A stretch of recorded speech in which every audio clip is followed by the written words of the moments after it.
ये सिर्फ 5 उंगली का खेल है। आप सुनते होंगे CAA, NRC, NPR और सोचते होंगे ये खेल क्या है, इतने सब शब्द हैं, समझ नहीं आता।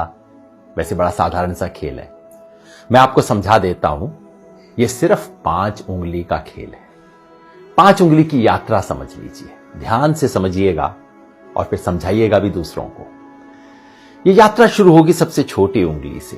बड़ा साधारण सा काम होगा।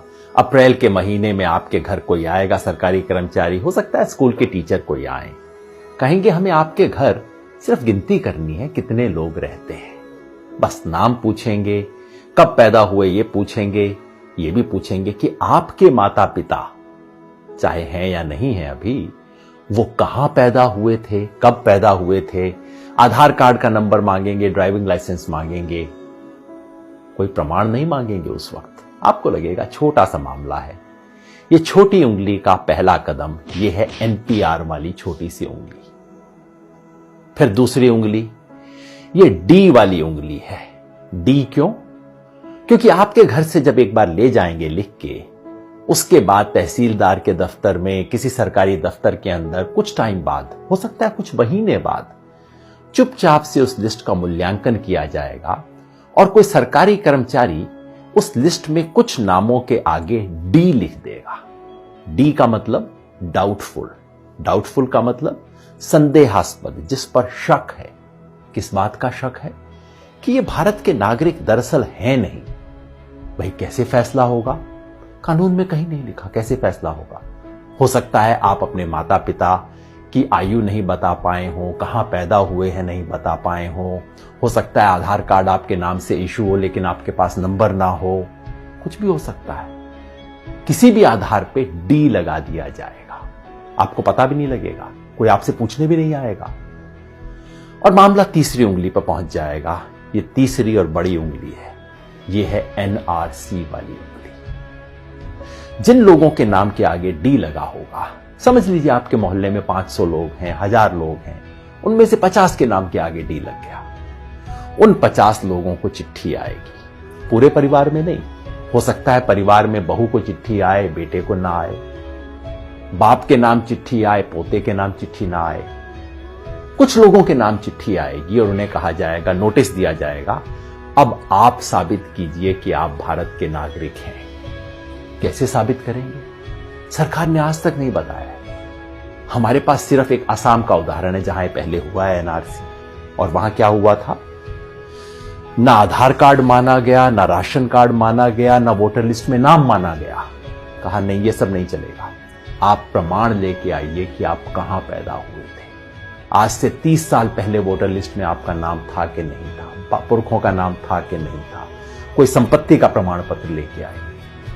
साधारण लोग कहां से जुटाएंगे प्रमाण पत्र? इसके आधार पे उनमें से कुछ लोगों ने जो आधार अपने प्रमाण पत्र नहीं दे पाएंगे, उनका मामला चौथी उंगली पे पहुंच जाएगा। ये चौथी उंगली है फॉरेनर्स ट्राइब्यूनल की। यानी कि कहा जाएगा उस 50 में से समझ लीजिए 10 लोग बच गए जो प्रमाण नहीं दे पाए, जिनके पास कागज नहीं है, 15 लोग बच गए। उनको कहा जाएगा अब आपको आखिरी मौका दिया जा रहा है। ये उंगली आखिरी मौके की उंगली है, आखिरी मौका दिया जा रहा है। फॉरेनर ट्राइब्यूनल है, विदेशियों की अदालत है।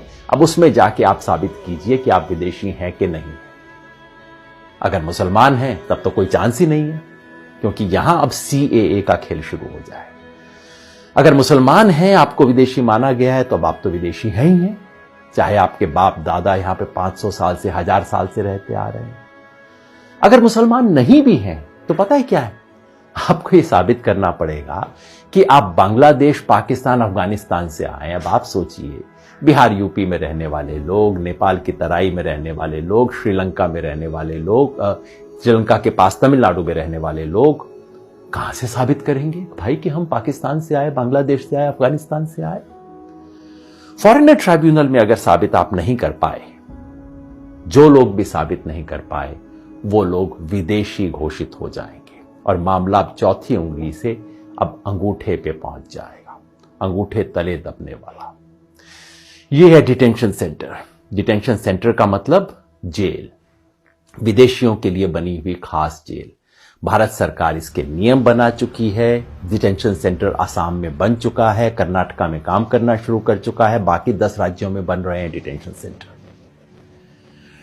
जिस व्यक्ति के पुरखे पता नहीं कब से यहां पे रहते आ रहे होंगे, उसे अपनी ही मिट्टी में विदेशी बना के डिटेंशन सेंटर में डाल दिया जाएगा। यह है खेल। शुरू होगा छोटी उंगली से, एनपीआर से, और खत्म होगा कुछ लोगों के लिए। हो सकता है 1000 में से 1 लोग, हो सकता है 1000 में से 2 लोग डिटेंशन सेंटर में बने। क्या ये चाहते हैं?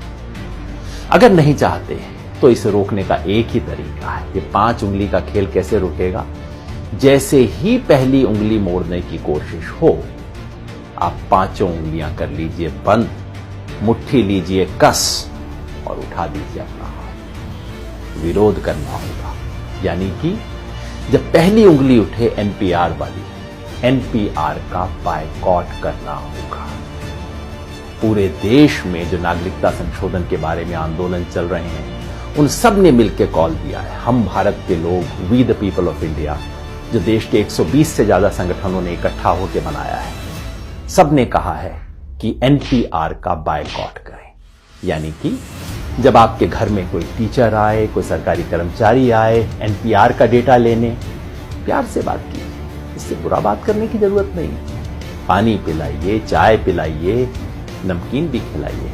नमक खिलाना बहुत जरूरी है, क्योंकि ये संविधान का नमक खाते हैं, याद दिलाना है। ये कर्मचारी इस देश के कर्मचारी हैं, किसी पार्टी के नहीं है। सब कुछ दीजिए, प्यार से कीजिए, लेकिन कागज नहीं लिखवाएं, कागज में कोई सूचना नहीं देंगे, क्योंकि एक बार सूचना दी फिर मामला आपके हाथ से बाहर है। कागज नहीं लिखवाएं। और अगर वो कहें कि ये तो कानून है, आपको करना पड़ेगा, उन्हें प्यार से कहिए, मास्टर जी आपकी बड़ी इज्जत कर रहे हैं, लेकिन क्या करें, महात्मा गांधी की इज्जत थोड़ा ज्यादा करें। इस देश के राष्ट्रपिता ने कहा था कि अगर कोई असंवैधानिक, अन्यायपूर्ण कानून है, उसका विरोध करना हमारा अधिकार ही नहीं, हमारा कर्तव्य भी है, हमारा हक भी है, हमारा फर्ज भी है। इसी रास्ते पे हमें चलना होगा।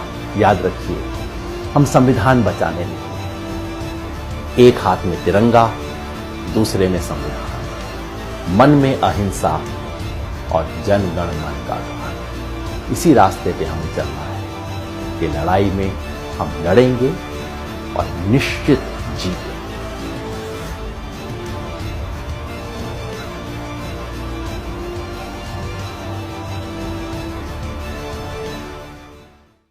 नमस्कार दोस्तों, हमारे न्यूज चैनल न्यूज इंडिया को लाइक कीजिए, शेयर कीजिए, अनसब्सक्राइब कीजिए।